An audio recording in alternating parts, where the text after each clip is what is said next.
Yo, what's going on, y'all? It's Combo Breaker 99. I'm back with another quick post-fight analysis video from this past Saturday. Katlyn Chookagian versus Cynthia Calvillo. All right, y'all, man. Something always tells me never to count Katlyn out. You know, I know that there's times that she may not look impressive, but, you know, I got to give her credit. You know, with this awkward style that she brings, it gives fighters trouble.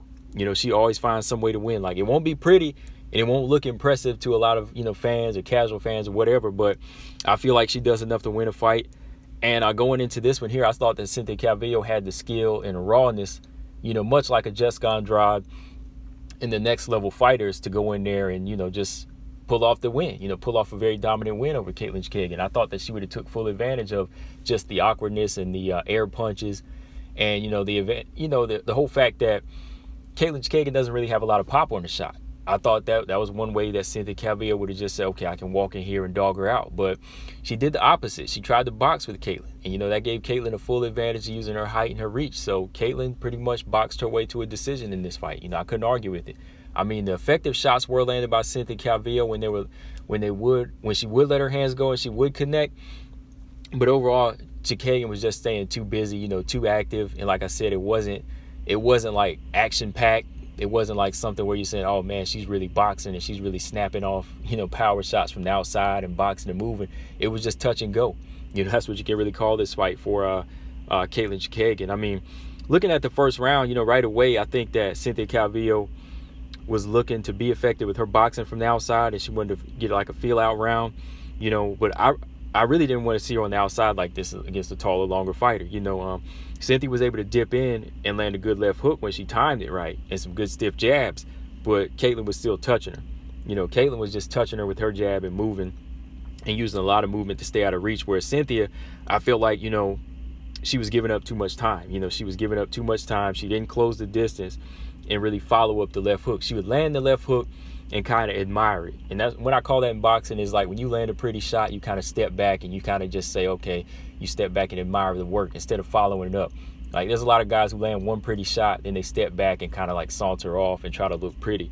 I think that's what Cynthia was doing at times, where she would land a good left hook, one stiff jab, and then kind of move and start to reset, which gave Katlyn the advantage just landing in volume, or, you know, just looking busier. But this first round, I had to give it to Cynthia because she did land the better strikes, and I did like the right hand left hook combination she landed once. And, you know, like I said, she did land a lot of stiff jabs in this round out while Katlyn was, you know, building up her rhythm. But the second round, that's where it just went into favor of Katlyn Chookagian. You know, Cynthia still chose to box from the outside. And again, like I said, this ain't a good choice because Katlyn was just pumping out jabs, like not really hard, stiff jabs, but she was pumping out jabs and making Cynthia miss a lot of opportunities of trying to get in there and take her down. Because, like, I think I seen maybe one feint from Cynthia, you know, one feint for a takedown, and that was about it. You know, it was like the first 3 minutes, she was really just letting Katlyn back her up and land little kicks and jabs to just build up a rhythm. You know, Katlyn's pumping that jab out, and it was effective enough because it put a smudge under Cynthia's eye. You know, it marked her up. And like I was saying, Cynthia's, you know, moving and circling and resetting. She's not really like feinting with a jab to the chest or to the body and then going in for a takedown and fighting in the clinch, because she needs to dog somebody like Katlyn. Katlyn's good in the clinch with her knees, but I think that Cynthia Calvillo could have been better because, you know, hit the body, take her down. You know, Katlyn's not that strong of a fighter physically. You take her down and you start beating her. You just start beating her up, and that's how you get the work in. But all of that was non-existent in this fight from Cynthia. She just stayed on the back foot and let Chookagian, you know, dictate the pace of the fight. The last round, Cynthia really needed to revert to the dog that she has in her, that I know's in her, because I seen it in the Marina Rodriguez fight. Taller, longer fighter with power. Kept her on the outside for a little bit, and after that she went inside, took it to the ground, and made it a good, solid ground fight. And that's how she did against those type of fighters that are long, you know, box. Or she, even like JoJo Calderwood, you know, she would land in combinations, hard combinations, and move. This fight, she really would not get on the inside and do anything. She would just land single shots. Good stiff right hands to Katlyn's body, but again, no follow-up. You know, Katlyn's just touching. You know, she looks comfortable. Like, Katlyn's not doing a lot of work, effective work, but she's like touching enough to win rounds, you know. And I think that's what she wanted to do in this quick return, you know, this quick of a turnaround. Just get in 3 rounds and not get hurt.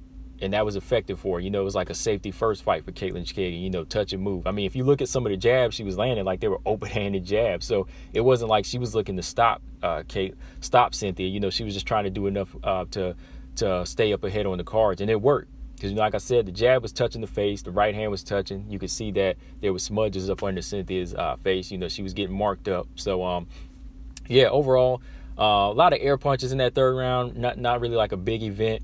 But she did enough to win. 2-1 for Katlyn Chookagian.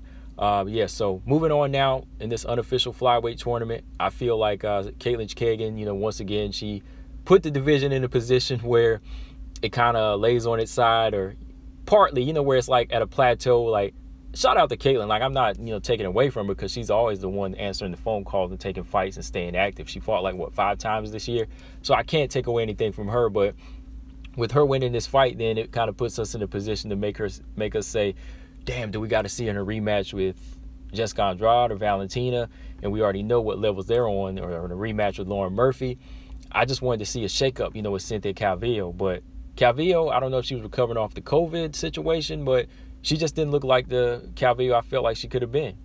And I'm going to be honest, man, like looking at her in there with Katlyn, like she looked pretty small in there. Maybe she just needs to go back down to 115, you know, maybe with a strict disciplined diet and just sticking to what she can do at her weight. Maybe she can be a real strawweight. You know, that's just my opinion. But overall, like I said, very uneventful fight. You know, another one out of my flyweight tournament.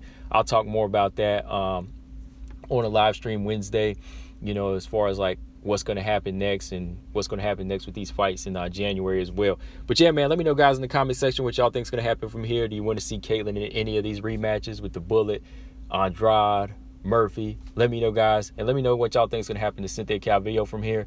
Does she belong at flyweight? Is she really a strawweight? Let me know, guys. Combo Breaker 99. I'm out. Subscribe. Peace.